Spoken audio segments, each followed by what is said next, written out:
Welcome to the Sooners 360 Recruiting Podcast, a podcast for OU recruiting fans by Sooners 360.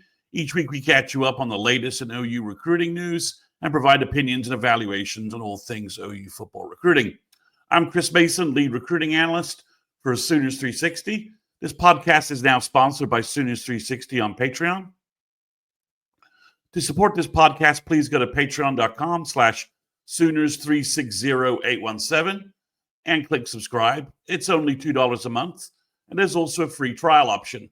I'm posting regular recruiting content on there. Pretty much whatever you hear on this podcast is pretty much being posted on Patreon in written form before I record it. So there's a link also in the show notes. Also, this podcast is now part of the Believe podcast family. Every team, every topic, everywhere. And I'm also appearing on the Horns Down podcast YouTube channel discussing OU season and OU football program events. You can find that by going to YouTube and searching for Horns Down. Please like and subscribe to that YouTube channel to support my other podcast friends and my appearances over there. So this is episode 110. The class finally breaks. And let's move to the recruiting news. So a bit of promotion first. Signing day coverage plans. So I'm going to do a live stream with some podcast colleagues of mine on Wednesday night.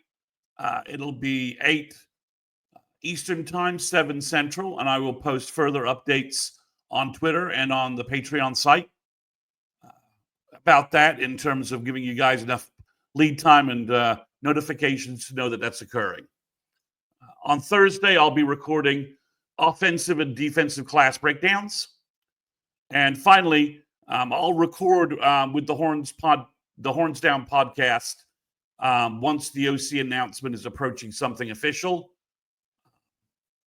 I think it needs to happen tomorrow, but my guess is the head coaching jobs that have become available of making the coordinator thing a little more complicated than OU had anticipated. So that's just my 2 cents on it. There's lots of stuff flying around about potential candidates. I don't have any good intel to break. I don't have any breaking news or any solid intel to give you guys anything more than what you're seeing elsewhere. I'm certainly not going to steal anybody's content. So let's go ahead and jump to the 2025 class, and let's talk about the news that broke today and kind of why the class have been held together for so long. But as we get closer and closer to signing day, some leaks have obviously started to occur out there, and we've got at least one public decommit, the great possibility of another, and some rumored news about another player. So 2025 updates. Let's just first start with the official news. Marcus Harris, the May-to-day wide receiver, has decommitted from Oklahoma. There's news out there kind of in both directions about why this happened, what's going on here. But the long and short of it is he's not signing with OU on Wednesday, and he's not going to be part of the wide receiver class. It's kind of sad. He had some highlight catches over the weekend, but the wide receiver numbers, the 5 wide receiver numbers always seemed a little high to me. 4 seemed like a better number. We'll see that number may not even be the number. But it's not a huge surprise to me that Marcus Harris is not part of the class. He was the only guy from California in the 2025 class. So I am surprised because he was fairly affirmative in wanting to be part of the class last week in some public interviews. So maybe there's more of a story here to come out, but for right now, he's not part of the class. The news that hasn't broken, but is being heavily hinted by basically Steve Wiltfong and a bunch of other predictors. There's a lot of forecasts that Cortez Mills is going to flip to Nebraska. This seems to be primarily motivated by NIL if the reports out there are to be believed. We'll see. Cortez Mills has not really given any interviews lately. I've mentioned I've been kind of worried about him. Until we got something official, I was kind of concerned. Would OU go back to him and up their number to try and top Nebraska's number? I have no idea. It's without any transparency there. It's kind of hard to tell. But this one's a blow, I think, obviously, of the wide receivers in the class. If you'd asked me to stack rank them before any of this stuff started happening, I would have probably gone with Elijah Thomas 1, Cortez Mills basically 1B, Emmanuel Choice as the third one just because of his size, physical difference, his frame. Manny Choice is somewhere in the 6'4", 6'5", 200-pound range. So just a very different wide receiver than either Elijah or Cortez Mills in terms of size and frame. I probably would have put Marcus Harris 4th and Grayson Harris 5th. So it's a blow. It's also a numbers blow if Mills decommits, because OU's down to 19 commitments with the Marcus Harris defection. Cortez takes you down to 18. We'll get to something else. So, and OU's not making any more 2025 offers right now. So I'm not expecting a lot of changes on signing day with OU expecting decisions from 3-4 other guys. They should be, but they're not. So the other name, there's some stuff floating around. This is primarily from OU Insider, is that there's a chance, there's a rumor going around, there's a chance that Grayson Harris may not sign as part of the class either. So the 5 wide receivers now have become 2 wide receivers if and when Mills decommits. Is that surprising? Well, considering OU needs wide receivers, it's a little bit of a shock, but we'll get to some other wide receiver thoughts here in a minute when we talk some portal action. QB update. To the best of my knowledge in terms of reporting, Jamarian Ficklin, the Muskogee wide receiver, has not officially been offered by OU. OU has not offered Grady Adamson or offered there's a Texas quarterback that's been floating up. He's been getting some attention from some other programs. His name's Eli Morkos. I believe he's from the Dallas area. That's a name. And then I think those are the 2 in-state names. And then that's a Texas name to watch. Until we have an offensive coordinator, we're not getting any quarterbacks, really, in my opinion. So I do think they'll try and add a 2025 quarterback. They'll try and add one. I don't know who that's going to be. Tell me who the offensive coordinator is, and I might give you a better idea of who they might try and reach at quarterback. So that's the quarterback update, kind of a non-update.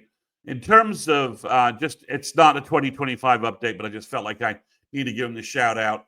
Jaden O'Neal had his second playoff game. He basically sat for 4 games because of this whole bizarre forfeit nonsense out in California. His playoff, he got a chance for a playoff game against one of the teams that forfeited him, who apparently didn't want to forfeit during the playoffs, but during the regular season, that was fine. So do you only make a moral outrage when it's convenient to you? I don't know what's going on with that situation. I do know that Caden dropped the hammer on them and threw for nearly 400 yards, ran for a touchdown, and had like 7 touchdowns total. If you follow me on X, I reposted the highlights of his throws. The kid just has an unreal cannon of an arm. He just looked like an elite guy out there. As a junior, he just looked completely elite, playing football, looking, he's 6'3", 6'4", 210, 215, and he's just got an absolute beautiful motion and cannon for an arm. So that's the 2026 quarterback update, and it looks like Jaden is heavily tied into OU. So that's the most positive QB recruiting news I've got for you. Obviously, Kevin Sperry chose FSU, which is weird now because Gus Malzahn is now the offensive coordinator for FSU, and based upon Malzahn's previous stops, Kevin Sperry is exactly the wrong type of quarterback for that scheme. So I don't know how that will shake out. Maybe Kevin is going to decommit again, and try and find another home with somebody who's going to run something close to the Jeff Lebby offense, which isn't Gus Malzahn. The one guy from 2025 that does have an offer that OU is still recruiting is Caleb Burns, the linebacker from Houston. Verbal to Baylor, visited Baylor over the weekend, to the best of my knowledge. Prior to that visit, we were starting to see crystal balls to OU. And if you're playing the social media follow game, since his visit for the Bama game, Burns has been adding OU follows left, right, and center, just stacking them up. So he's going to announce on signing day, or at least that was his plan. That would be a big addition, adding another linebacker to the class, 2 linebackers.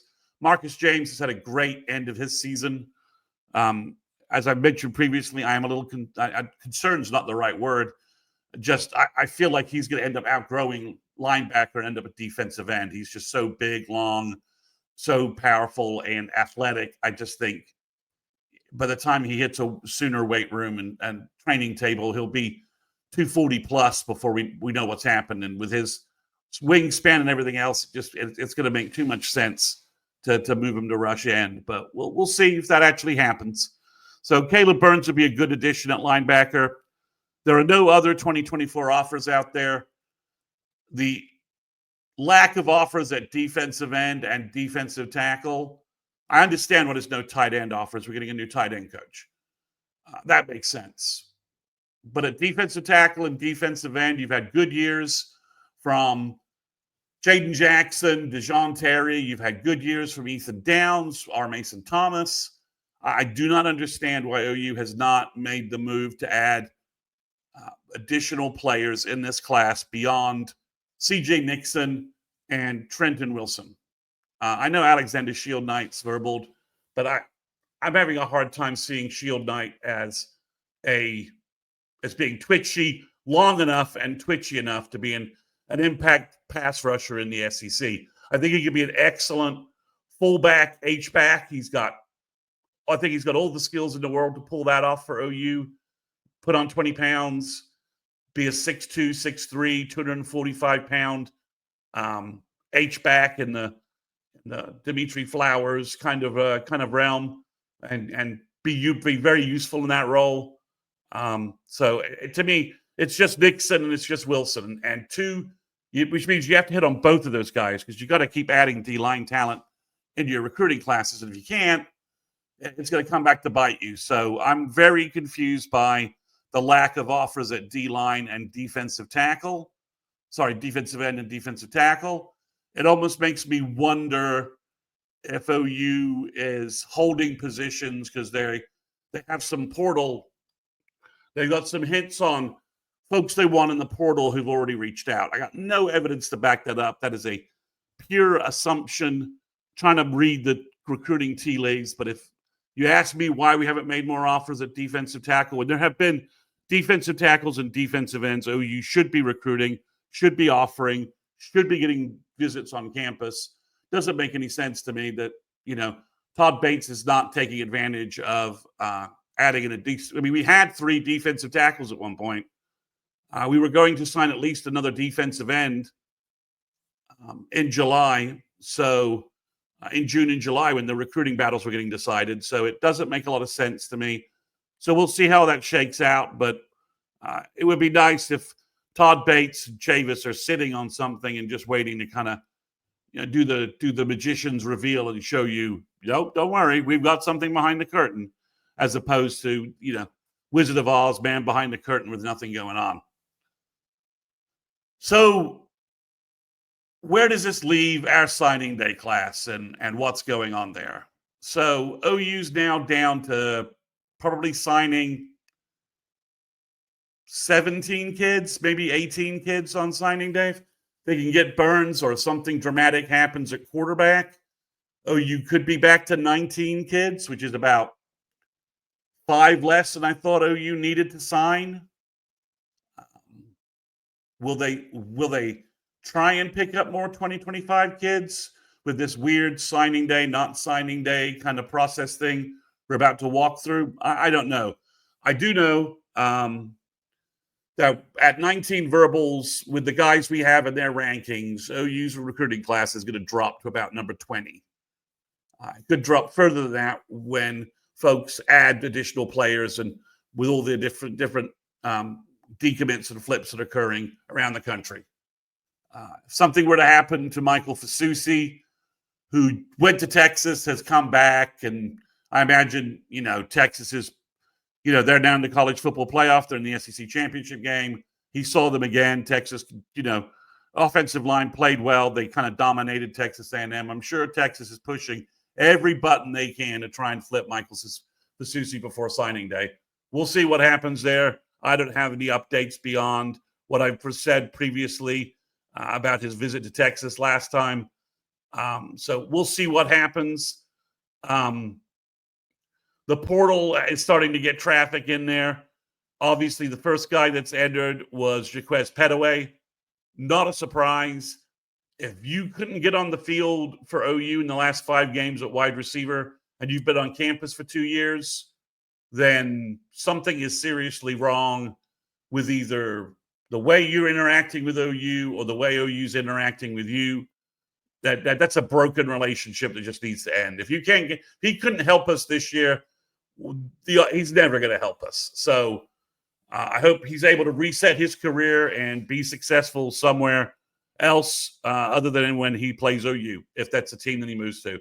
Will there be nibbles on him? Sure. It's a talented kid, talented out of high school. Things just hasn't worked at Oklahoma. I do think, though, the wide receiver group, the portal wide receiver population will again be very, very rich.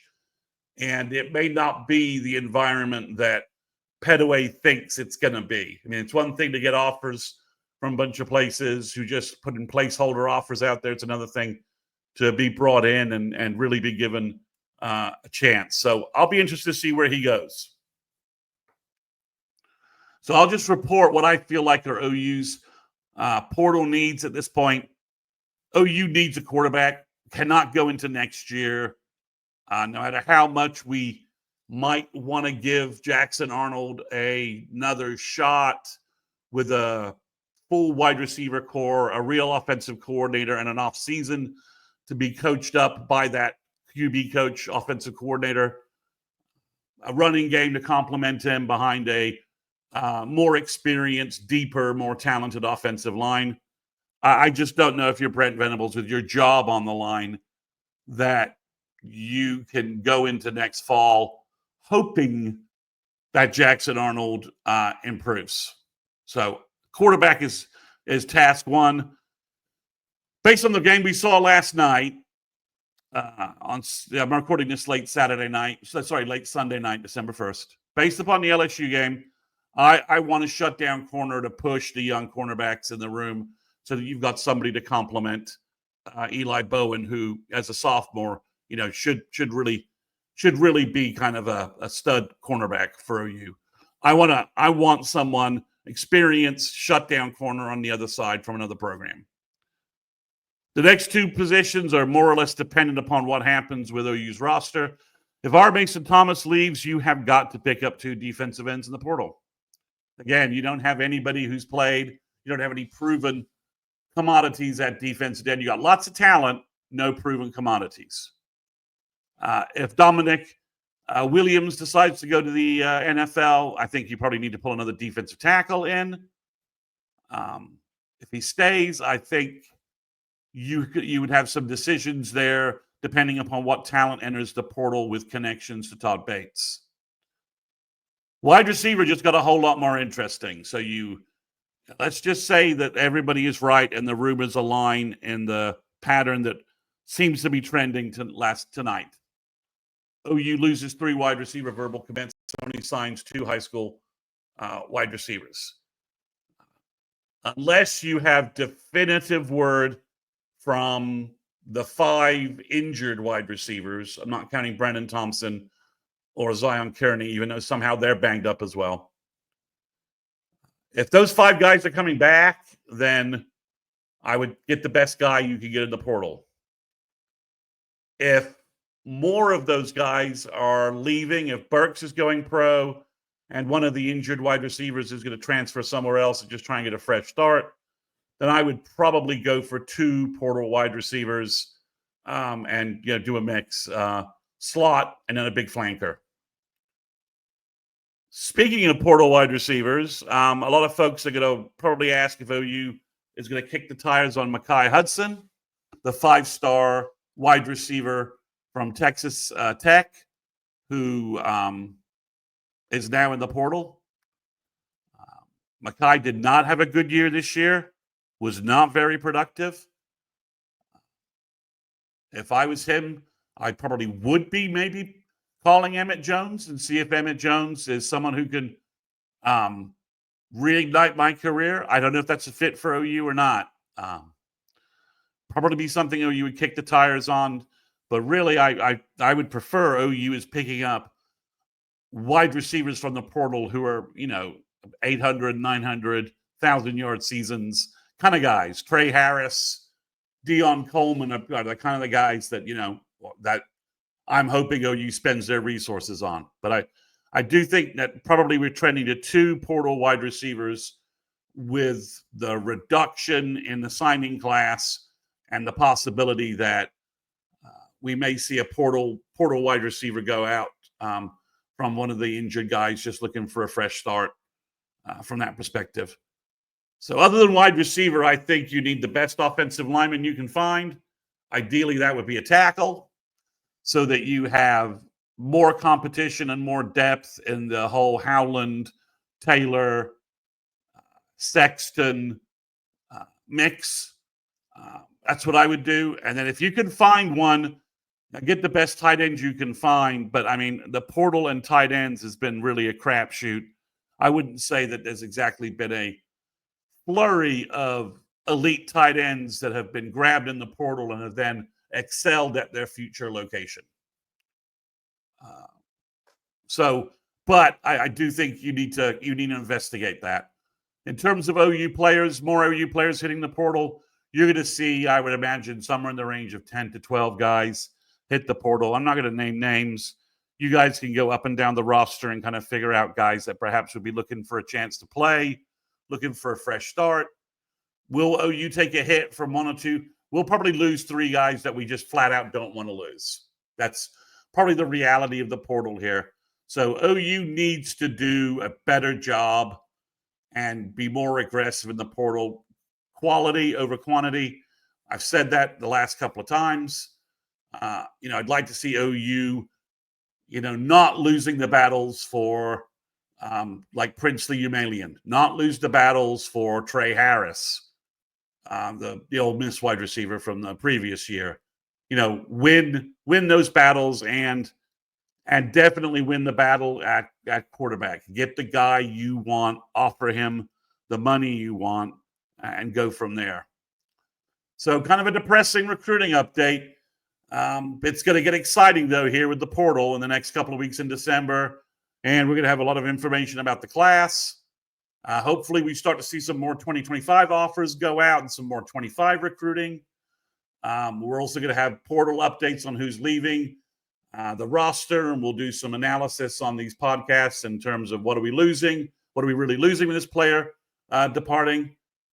So we'll have all that information on this podcast throughout December. Once the OC decision gets announced, I will have a podcast either on this channel or on another channel, or probably both, talking about what that means for OU's recruiting.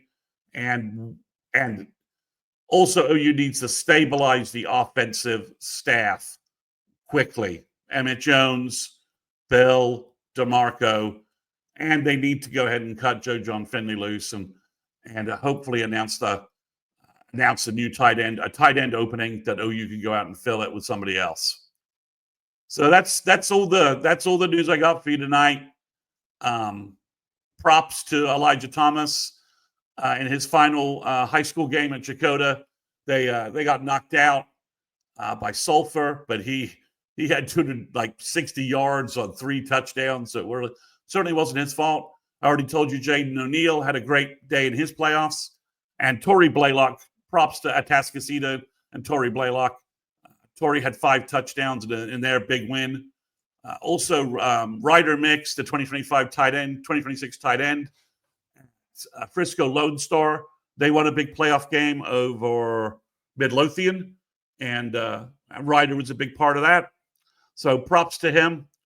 And those are the highlights on Friday that I was able to glean before the depressing game on Saturday night. We'll have more updates for you guys as recruiting news warrants. If I have to put out some small pods this week, I'll continue doing that for you. So thanks for listening. Make sure you subscribe to the podcast. Don't forget to leave a rating. If you're watching this on YouTube, please click thumbs up and subscribe. And finally, once again, please visit patreon.com/Sooners360817 to subscribe. The Patreon site helps support this podcast, keeps this podcast free, allows me to keep doing it for you guys. I hope you're enjoying it. And we'll be back no later than Wednesday with another podcast and more recruiting information for you. Thanks, everyone.